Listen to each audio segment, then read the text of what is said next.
예물드림 손길이 있습니다. 사랑 심림목장 김윤종 성도님, 지혜를 주시고 주님의 뜻 가운데로 인도하여 주실 줄 믿고 감사드립니다. 말씀 전하고 기도해 드리겠습니다. 오늘 함께 나눌 말씀 학개서 1장 말씀입니다.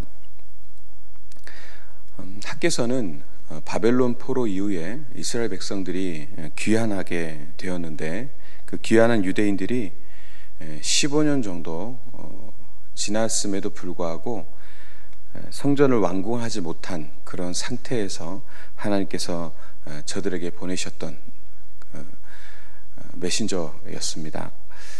바벨론으로부터 귀환한 유대인들은 아직 유다 땅이 남아서 거류하고 있었던 사마리아 사람들의 그런 방해 또 텃세로 인해서, 또 아직 하나님의 전을 건축할 시기가 되지 않았다라고 하는 그들 스스로의 어떤 이유 때문에 15년간이나 성전 건축을 쭉 미뤄왔습니다.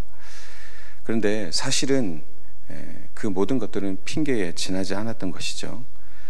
오늘 말씀에도 나와 있었지만 성전을 짓지 못하는 이유로 사마리아인들이 방해를 했다, 또 타이밍이 좋지 않다 이런 이야기를 했지만은, 사실상 자기가 살 집들은 너무나 번지르하게 잘 지어서 사실 그것을 짓고 자기의 소유, 자기의 집을 꾸미느라 하나님의 성전을 짓는 일에는 소홀했던 것입니다. 이때 하나님께서 저들에게 다시 한번 뭔가 깨달음을 주고 하나님의 성전을 건축할 것에 대해서 학개 선지자를 통해서 말씀하셨던 것입니다. 하나님께서는 이스라엘 향해서 너희들이 성전을 건축하지 못한 것은 너희들이 말한 대로 경제적인 궁핍함이 있어서, 또 주변의 정치적인 여건 때문에 못 지었느냐? 그렇지 않다, 그렇게 말씀하고 있습니다. 4절을 보면 이렇게 돼 있죠. 이 전이 황무하였거늘 너희가 이때에 판벽한 집에 거주하는 것이 가하냐. 하나님의 전은 아직 황무하였는데 이때에 너희가 판벽한 집에 거하는 것이 합당하냐.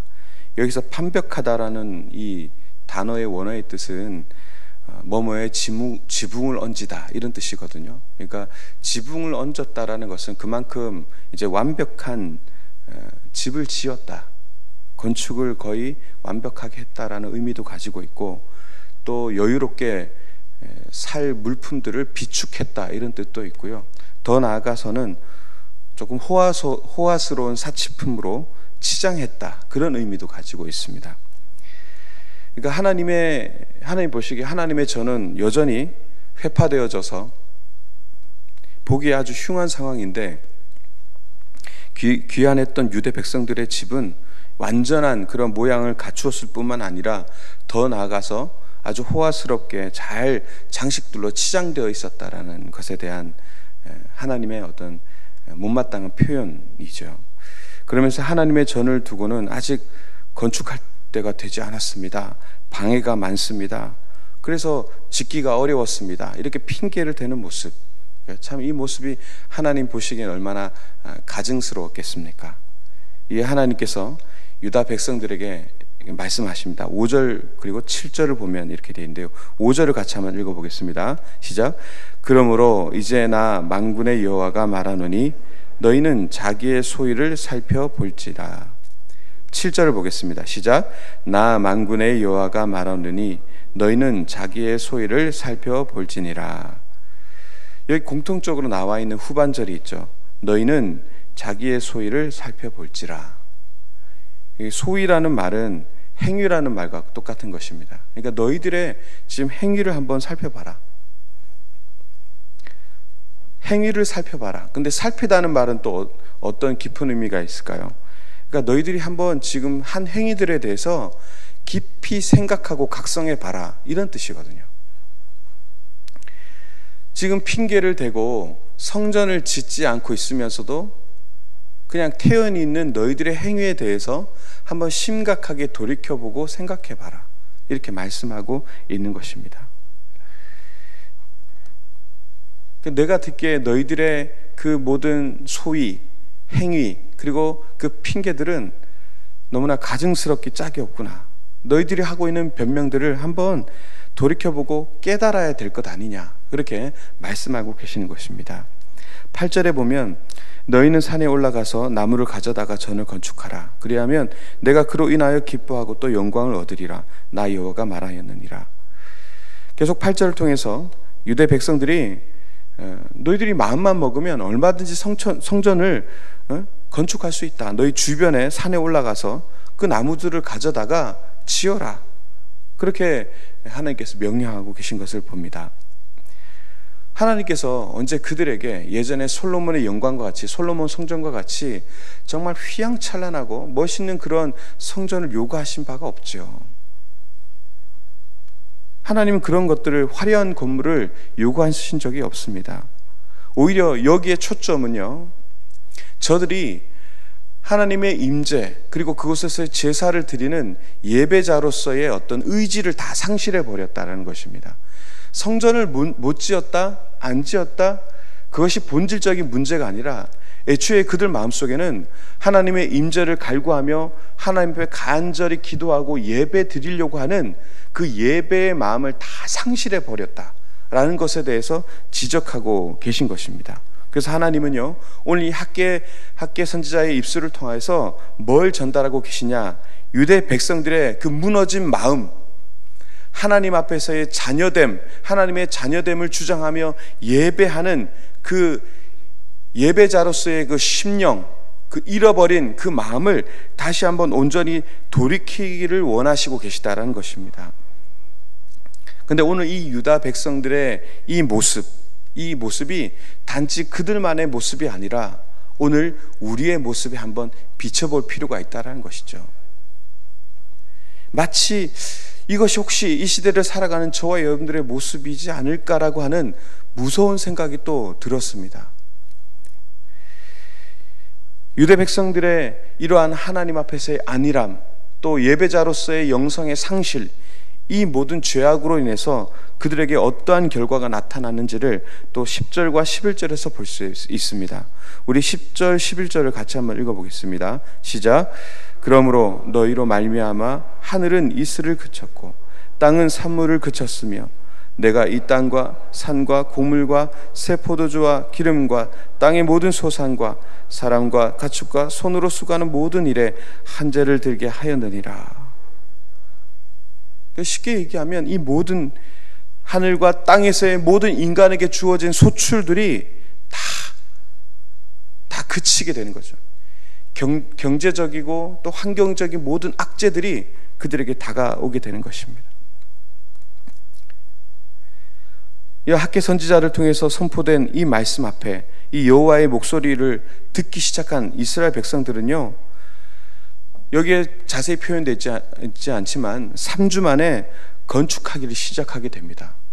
이 강렬한 말씀 앞에 그들은 마음을 돌이켜 이제 성전 건축을 이제 시작하게 됩니다.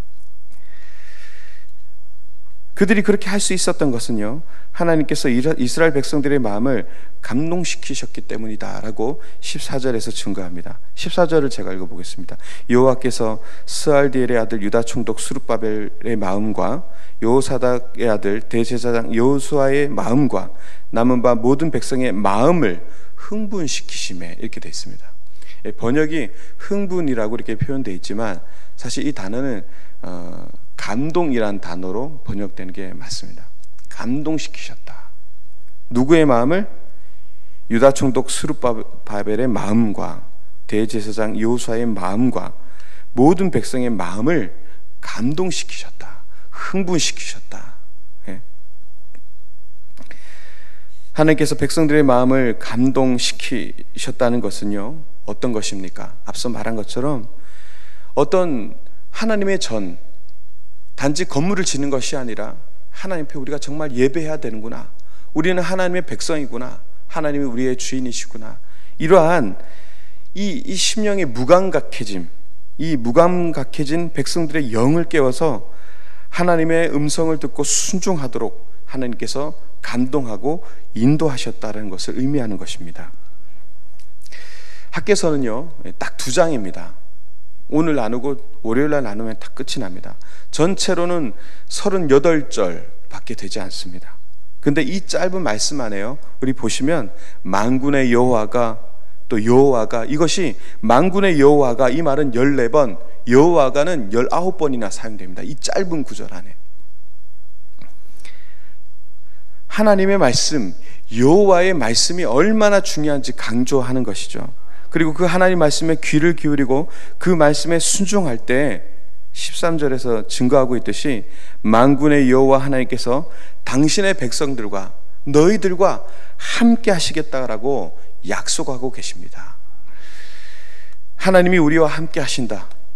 하나님이 우리와 함께 하신다. 이것을 4글자로 뭐라고 합니까?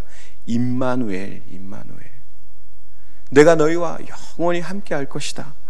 이 임마누엘의 약속은 지금 이 학계 시대뿐만 아니라 주님께서 이 땅에 육신을 입고 성육신 하셨을 때에도, 또 하늘을 향하여 다시 승천하실 때에도 똑같이 내가 너희와 함께 할 것이다, 그렇게 약속하셨습니다.